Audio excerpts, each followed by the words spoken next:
She gave her body and her future to the man she'd secretly loved for years, and for him, she even caused the death of my child and hers, but she didn't expect that I had already left, and the real retribution had just begun. This is a story of betrayal, loss, and retribution. If the person you deeply love destroys everything for a man who doesn't even love her, what would you do? Read until the very end. The conclusion will overturn everything. The funeral director worked for over an hour in the preparation room, finally restoring Leo's last bit of dignity. His bruised face was now completely covered with makeup, and a few flowers adorned his fingertips. After the door closed, Grandma and I said our final goodbyes to Leo. Before we left, the funeral director handed Leo's belongings to me, stammering, "This is the smartwatch Leo always carried. There's a video on it. It must have been accidentally triggered during transport." He continued, "From a professional perspective, the person who injected Leo with the anesthetic likely did so intentionally. The dosage was just enough for him to last until the burial." I looked up in disbelief, my trembling hands tapping to play the video on the smartwatch. The footage was blurry, and after the burial, it became completely dark, with no light visible. After a few seconds of silence, Leo's heavy breathing could be heard, followed by his desperate cries and the sound of fingernails scratching against the coffin lid. My heart uncontrollably ached with Leo's cries, and I collapsed to the floor, unable to even weep. "You beast. Even a tiger won't devour its own cubs. How could someone so wicked emerge from our Vance family?" Grandma cursed, furious, and immediately pulled out her cell phone to call Marcus. The call connected quickly, and Marcus's lazy voice came through the receiver. "Grandma, I'm busy preparing a surprise for Tiffany." "What is it? Please be quick." Grandma immediately flared up, roaring at Marcus, "You ungrateful son. Did you read all those books just to have them eaten by dogs? Paving the way for an illegitimate child with your own son's life," she warned. "I'm telling you to come here right now and bow on your knees in apology to Grace and Leo, or don't call me Grandma ever again." Upon hearing this, Marcus impatiently muttered a curse, then angrily explained to Grandma, "Grandma, you're old and easily swayed. Don't be fooled by Grace. That illegitimate child, it's her good fortune to be able to help, and she still dares to talk back to me." He quickly added, all right, that's enough talk. Tiffany will be ready any minute." Without waiting for Grandma to react, Marcus abruptly hung up the phone. Listening to the busy signal, Grandma knelt before me with a thud, her cloudy eyes red from crying. "Grace, it's all my fault. Our family has wronged you. I will definitely teach that ungrateful son a lesson," she added. "Whatever compensation you want, just ask. I, Grandma, will not say no." I trembled as I managed to stand up, reaching out to touch Leo's cold little face, sobbing uncontrollably. Back when I discovered Marcus's affair during my pregnancy, Grandma had pleaded with me just like this to keep the baby. She had said that a man with a child wouldn't fool around anymore, that it was a father's responsibility. So, I endured months of humiliation and gave birth to Leo, even bleeding heavily during a difficult delivery. This time, I would no longer have any ties with the Vance family. After a long moment, I raised my hand to wipe away my tears, then looked down at Grandma with resolute eyes, saying each word clearly. "Back then, you asked me to endure for Leo's sake. Now that Leo is gone, please, let me leave." I continued, "Also, I'm taking Leo's urn. It will not enter the family mausoleum." The moment the furnace's flames completely engulfed Leo's body, fireworks outside the window were grandly proclaiming Marcus's love. Perhaps I had cried myself dry earlier, as I remained eerily calm, showing no signs of distress. In contrast, Grandma, a parent burying their child, was so enraged that she suffered from high blood pressure and was immediately taken away by ambulance. Finally, clutching the slightly warm urn, I rushed home that night to set up a mourning space for Leo. Leo's portrait was placed in the center of the living room, a pure smile on his face. I ate and drank nothing, keeping a 7-day wake for Leo in the living room. Marcus didn't show his face once during that time. The person Grandma sent to find him cautiously reported to me. Looking at my expression, "Grace, Marcus has been taking Ms. Tiffany to various places seeking spiritual guidance, saying he wants to accumulate good fortune for the baby." I sneered. "Fortune exchanged for my son's life. That illegitimate child probably couldn't bear it. Even seeking prayers from a higher power would be in vain. It would only backfire." After the wake, I collapsed to the ground, exhausted, as if all my strength had been drained. Unexpectedly, Marcus returned then, swaggering in with Tiffany, completely oblivious to my presence. Tiffany then wrapped her arms around Marcus's neck and spoke in a delicate voice. Marcus, the master said Leo's spiritual essence is abundant, making it perfect to ensure a safe pregnancy. Lust instantly filled Marcus's eyes, and he grabbed Tiffany, heading towards Leo's room. Since the master said so, well, sleep in Leo's room from now on. We can just set up a small bed for him next to ours. They kissed passionately, making their way to Leo's room, their clothes already half off before they even opened the door, looking at Leo's portrait. I clenched my fists, wishing I could avenge him right there in front of his picture. Marcus, have you no shame? I roared, supporting myself on a nearby pillar to slowly stand up, my eyes piercing them as if to tear them apart. Tiffany jumped, startled by the sudden sound, and frantically burrowed into Marcus's arms. Marcus casually picked up a piece of clothing to cover Tiffany and angrily strode towards me. Grace, what on earth are you doing, having a fit in broad daylight? Before he could finish, Marcus looked around in surprise, his expression immediately turning to annoyance. Grace, can you stop pretending? Grandma isn't here. Who are you performing for? He continued. Do you think having a morning space in the house is auspicious? I'm giving you 10 minutes, get rid of all these bad omens immediately. If you startle the baby in Tiffany's womb, don't blame me for being heartless. I snorted softly, looking him directly in the eyes with disdain, and coldly said, weren't you wishing Leo would die? Why are you acting like a decent human now? My words completely enraged Marcus. He gave Tiffany a look, and Tiffany reluctantly walked into Leo's room. The moment the door closed, Marcus suddenly pounced on me, pinning me down and roughly tearing at my clothes. Tiffany said many older women go through hormonal imbalances during menopause. Don't worry, I'll satisfy you properly today. I fought back with all my might, but having not eaten for 7 days, I had no strength. As my clothes were stripped until only my underwear remained, I bit hard into Marcus's shoulder. A metallic taste instantly spread in my mouth, surprisingly alleviating my physical weakness. Marcus, don't touch me.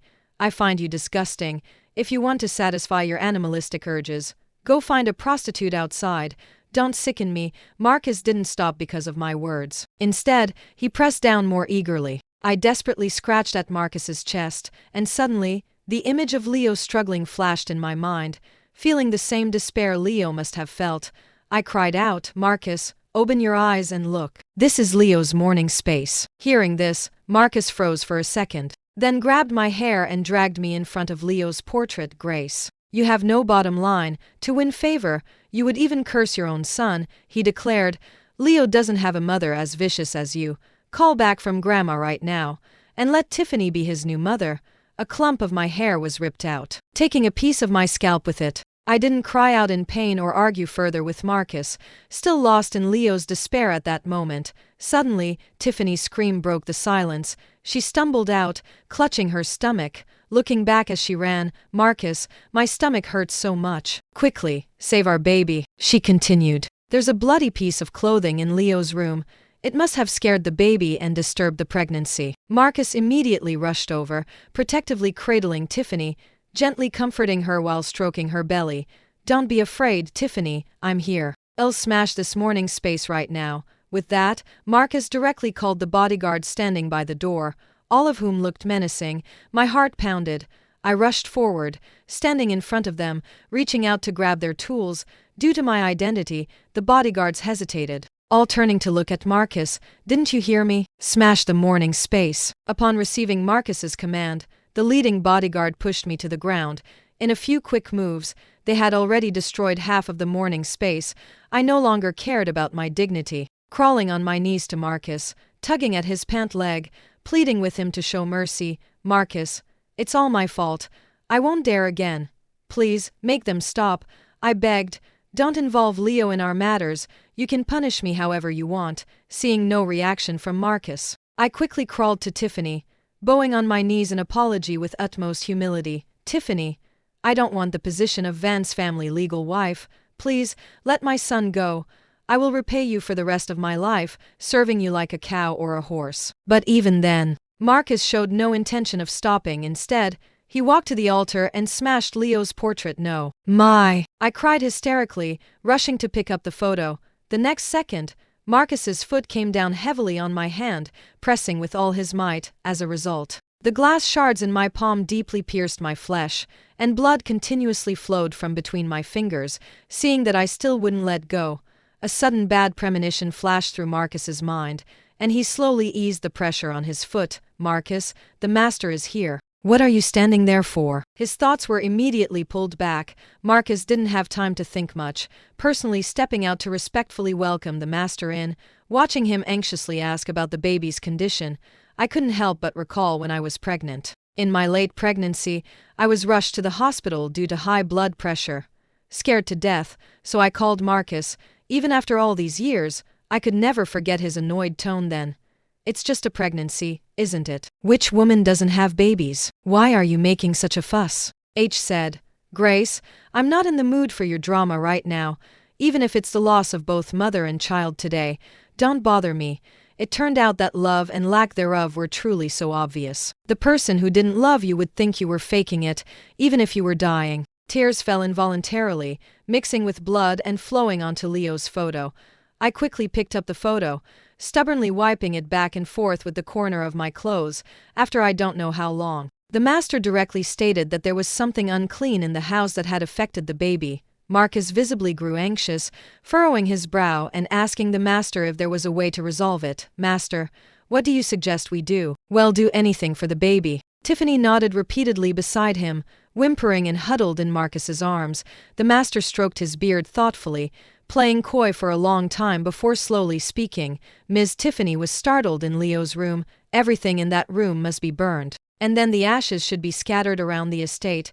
Hearing that Leo's things were to be burned, I frantically shook my head, picking up the fruit knife from the coffee table, ready to die with the master.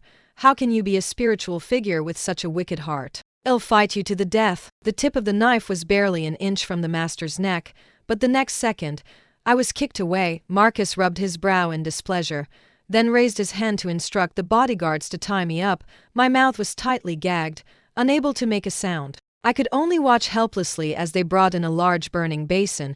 Several people went in and out, and soon Leo's room was emptied. From clothes and toys to handmade items and photos, anything that could be moved was brought out and burned. The courtyard was engulfed in flames until the last flicker died out, erasing every trace of Leo's existence in this world.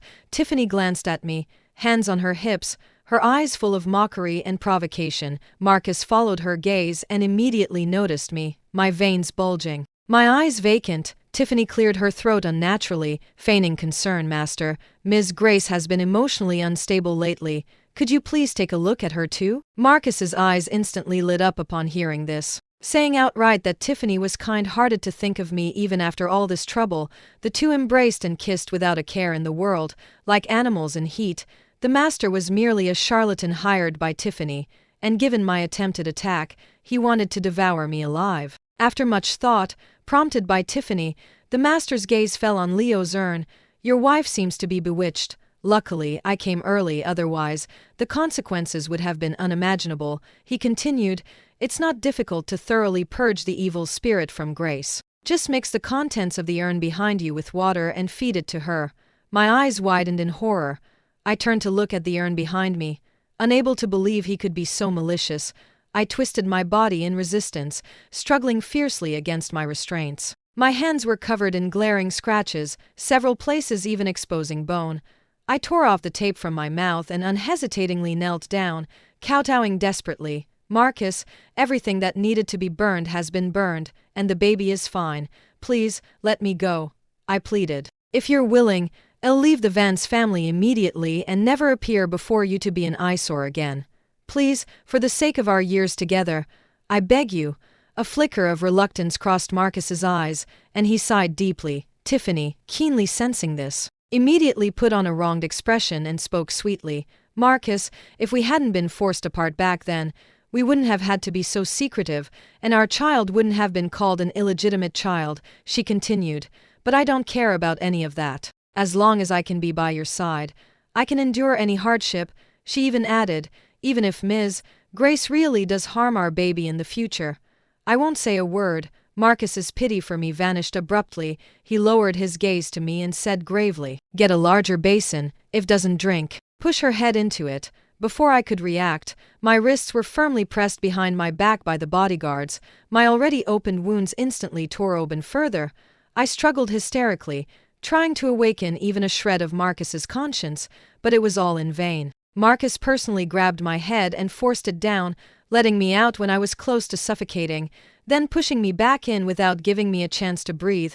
This was repeated dozens of times, until more than half the water in the basin was gone. When I was completely out of strength, Marcus pulled my hair back, forcing my head to tilt, and poured all the remaining water from the basin into my mouth. "Master, is this all right? There won't be any more problems, right?" The master had long been scared senseless by Marcus's brutal actions, nodding frantically when my consciousness gradually returned. I realized I had drunk Leo's ashes. My heart was twisted in pain. I vomited everything from my stomach, then hastily cupped it in my hands, afraid of wasting even a single bit. Everyone present turned away in disgust, running out as if avoiding a plague. Meanwhile, after Grandma recovered from her illness, she instructed Mr. Davies to summon Marcus and Tiffany back to the estate. The moment they stepped inside, they sensed that the atmosphere was off. With each step forward, their hearts grew heavier. Grandma sat expressionless in the center of the living room, staring intensely at them, flanked by bodyguards dressed in black. "Grandma, I've brought Tiffany and the baby to see you. Is there something you wanted?" Marcus carefully thought over his words twice before daring to speak. Afraid of making a huge mistake, Grandma didn't reply directly, merely pointing to the cushions in front of them and saying coldly, "Kneel." Marcus didn't dare to defy and obediently knelt. Tiffany lightly coughed, subtly placing her hands on her lower abdomen. Seeing this, Marcus looked up at Grandma hesitantly and softly pleaded, "Grandma, Tiffany is pregnant and it's not convenient for her, and she was startled today. I'll kneel for her." Grandma didn't even lift an eyelid. She simply gave a silent look to Mr. Davies beside her. The next second, 4 or 5 bodyguards rushed forward, holding Marcus's shoulders down. Other bodyguards restrained Tiffany's limbs and forced her to the ground. "Marcus, save me. My stomach, ah!" Marcus panicked, but he couldn't break free, only roaring helplessly, "Let her go. Do you want me to skin you alive? Did you hear me? Let her go." The bodyguards remained unmoved, instead forming a circle and beginning to kick Tiffany's stomach with more force. Tiffany cried hysterically, her screams growing hoarser until her throat was raw. In less than 2 minutes, Tiffany's white dress was stained red with blood, and the not yet fully formed fetus was expelled intact, but Margaret showed no intention of stopping. Coldly watching the pool of blood on the floor, Marcus was so distraught that the blood vessels in his face burst, his entire face looking like dry, cracked bark. "Grandma, please make them stop. If they keep hitting her, Tiffany will die," he cried. "It must be Grace, that illegitimate child, who incited you, right? I should have beaten her to death today." He continued, "Grandma, Tiffany is carrying the Vance family's flesh and blood. How can you be so cruel? Grace has manipulated you, Grandma." Seeing that Marcus still showed no remorse, Grandma furiously slapped him. Marcus instantly froze. Since childhood, Grandma had always doted on him. She wouldn't even scold him, let alone lay a finger on him. He looked up at Grandma in disbelief, his eyes welling with tears. Grandma signaled the bodyguards to stop, then instructed Mr. Davies to bring out the video Leo had recorded before his death. "If you watch this and still think you did nothing wrong, I'll make both of you accompany Leo in death." Mr. Davies played the video from the smartwatch. Leo's desperate whimpers instantly filled the air, heartbreaking to listen to. Grandma couldn't bear to listen to the whole thing. Clutching her chest in pain and quickly taking another pill, even, as slow-witted as he was, should have understood what had happened. He kept mumbling, "How could this be? How could this be?" He said, "I clearly told the servants not to seal the coffin, and I even put a bottle of oxygen beside him. Leo knows how to use it," he claimed. "I just wanted him to fake his death to deceive fate. I just wanted another child." His eyes were filled with guilt, his heart aching to the point of breaking. The moment he knew the truth, Marcus felt as if the sky was falling and wished he could strike himself dead. Grandma looked at her grandson in such agony, constantly murmuring, "Committing a grave sin, committing a grave sin." Tiffany, having witnessed her own child being aborted, suffered a double blow. Becoming temporarily insane, she ran wildly around the courtyard, clapping and laughing maniacally. "It's all mine, everything is mine. Anyone who stands in my way must die." As she laughed, she began to cry again, crawling over to hug Marcus tightly. She took his hand and placed it on her stomach, lost in thought. "Marcus, you can't abandon me, I'm carrying our baby," she declared.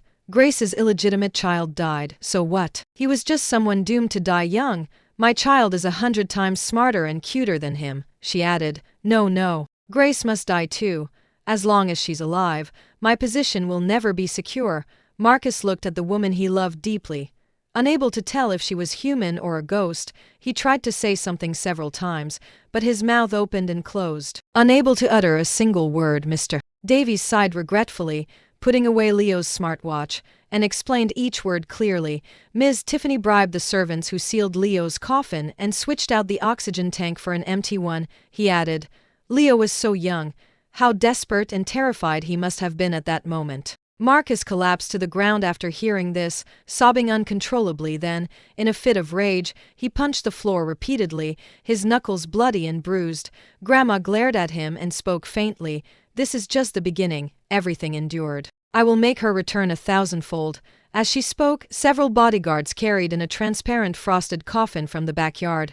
Its purpose clear, Tiffany was roughly lifted by the bodyguards and thrown into the coffin. At first, she still had the strength to struggle. Soon, her face began to turn purple, and her eyeballs started to bulge. Marcus, after all, couldn't bear it. He knelt on the ground, kowtowing to Grandma repeatedly, pleading humbly, "Grandma, Tiffany has made a grave mistake, but please, for my sake, spare her life," he argued. "She has already lost a child, which can be considered a life for a life."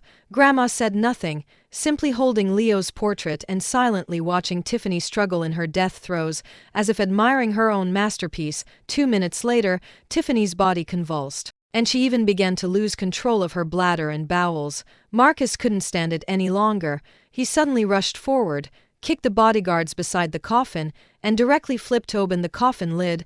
Once rescued, Tiffany immediately gulped down the fresh air, and her symptoms slowly began to alleviate. "Marcus, in front of the ancestral memorial, are you sure you want to save this woman?" Grandma suddenly roared, sending someone to bring the Vance family's ancestral memorial from the Ancestral Memorial Hall with the ancestors' deterrence. Marcus dared not defy again.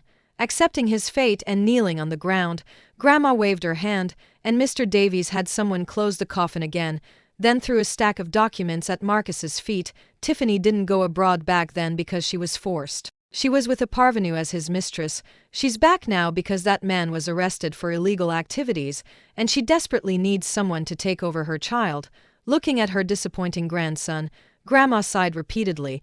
The family's fortune has run out. Marcus helplessly flipped through the documents in his hand, which clearly documented Tiffany's life abroad for the past 2 years. From being beaten by the legal wife to fleeing abroad with her child, everything was solidly backed by photos. Marcus was completely heartbroken. He turned his face away, no longer caring about Tiffany's situation, but the piercing scratching and whimpering still echoed in his ears, like a summons from a demon in hell.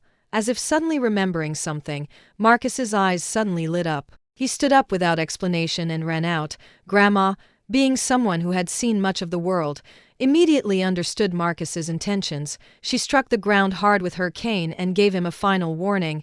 "Grace will not come back. The unimaginable crime of harming a child will never be forgiven." Marcus rehearsed countless apologies in his mind on the way, but each time he tried to speak, he felt deeply unworthy of being a husband, and even more so, unworthy of being a father. He recalled that just hours earlier, he had personally smashed Leo's mourning space and forced me to drink Leo's ashes. Each and every one of his actions was unforgivable. He anticipated my resentment and hatred and was prepared to spend his life atoning. Yet, he searched the entire villa and couldn't find a trace of me. Even my clothes and photos had been burned in the large burning basin. The only things left were the signed divorce papers on the dining table and a half-cut wedding photo. His heart felt empty, and Marcus couldn't stand steadily, stumbling and falling to the ground. "Grace, can I just see you? If you'll just come out, you can hit me, curse me, whatever you want," he continued. "I failed you and Leo. I'm a scoundrel. I deserve to die." Saying this, Marcus slapped himself several times. Crying a river of tears, looking at the empty room, Marcus recalled their sweet moments from the past. He remembered how Leo used to excitedly run to him when he came home, constantly shouting "Daddy," and I would personally cook his favorite dishes. serving him and reminding him to take care of himself. Such ordinary scenes were the happiness and love many longed for but could not attain. Back then, he didn't appreciate his blessings and personally destroyed everything. Marcus knew my temper. He knew that if he couldn't find me again, he would truly have no home. So he drove tirelessly, searching the entire city for me. Finally, half a month later, he saw Leo's name on the signboard of a newly opened amusement park. After Margaret learned of Leo's death, she immediately sold the Vance family's corporation, transferring all the money to my account, saying it was compensation for Leo and me. I didn't refuse, spending all my savings to take over this piece of land, because Leo's favorite place was an amusement park. Before, there were too many family matters, and I never had time to take him out to play. Thinking about it now made my heart ache. The moment he saw me, Marcus cried uncontrollably, yet his eyes lit up with renewed hope. "Grace, I finally found you. Will you come home with me?" As spoke, he reached out to pull me back, but I recoiled in disgust, stepping back to distance myself from him. "Grace, I regretted every single moment. If I could, I would gladly trade my life for Leo's to come back." Hearing these words, my tears fell uncontrollably. I had thought more than once, if fate demands a life, let it be mine. Leo was innocent. Once my emotions stabilized, I pointed fiercely at Marcus and said each word clearly, "Then go die. Don't be an eyesore around me." After speaking, I turned to leave, but he tightly grabbed my wrist. Realizing what he had done, Marcus hurriedly let go, his embarrassed expression frozen on his face. "Grace, it's all my fault. I know you can't forgive me overnight, but please, just come home with me for now, okay?" I snorted dismissively. "Marcus, I've already signed the divorce papers. If you continue to harass me, I won't hesitate to sue for divorce." As if making a difficult decision, Marcus further lowered his stance, forcing out a pathetic smile. "Grace, I hurt you and Leo. I'm not a human being, but I truly cannot live without you," he pleaded. "I can't eat or sleep every day. Every time I close my eyes, you're all I see. Please believe me. I will do everything I can to make amends." I didn't want to hear his belated repentance. I waved my hand and called the security guards to throw him out. Then I turned up the volume in the venue to the maximum, completely drowning out Marcus's mad ravings unexpectedly. Every day after that, Marcus would show up uninvited with various small gifts, from roses I liked to the diamond wedding ring I had thrown away. If I refused to acknowledge him, he would quietly sit at the entrance all day, just to catch another glimpse of me. He thought that one day I would be moved by his persistence, but he was wrong. I unhesitatingly called Grandma. "Grandma, Marcus has been shamelessly persistent at the amusement park for 7 days. Should I send him back to you, or—" Before I could finish, a low voice came through the receiver. "No need, I'll have Mr. Davies bring him back right away." Marcus was quickly brought home. Grandma sat in the center of the living room, as she had been before, speaking without question. "Grace has her own new life. Why must you bother her?" Marcus didn't reply, appearing to have gone completely insane. His eyes red as he moved towards the door. Several bodyguards struggled to hold him back. Seeing his behavior becoming uncontrollable, Grandma steeled her heart and had someone break his leg. "From now on, you'll stay by my side obediently. Don't go around making a spectacle of yourself and causing trouble." In the days that followed, whenever Marcus was disobedient, Grandma would have Mr. Davies inject him with a sedative. Slowly, Marcus became numb, staring blankly towards the door occasionally, but never again mentioning leaving to find me.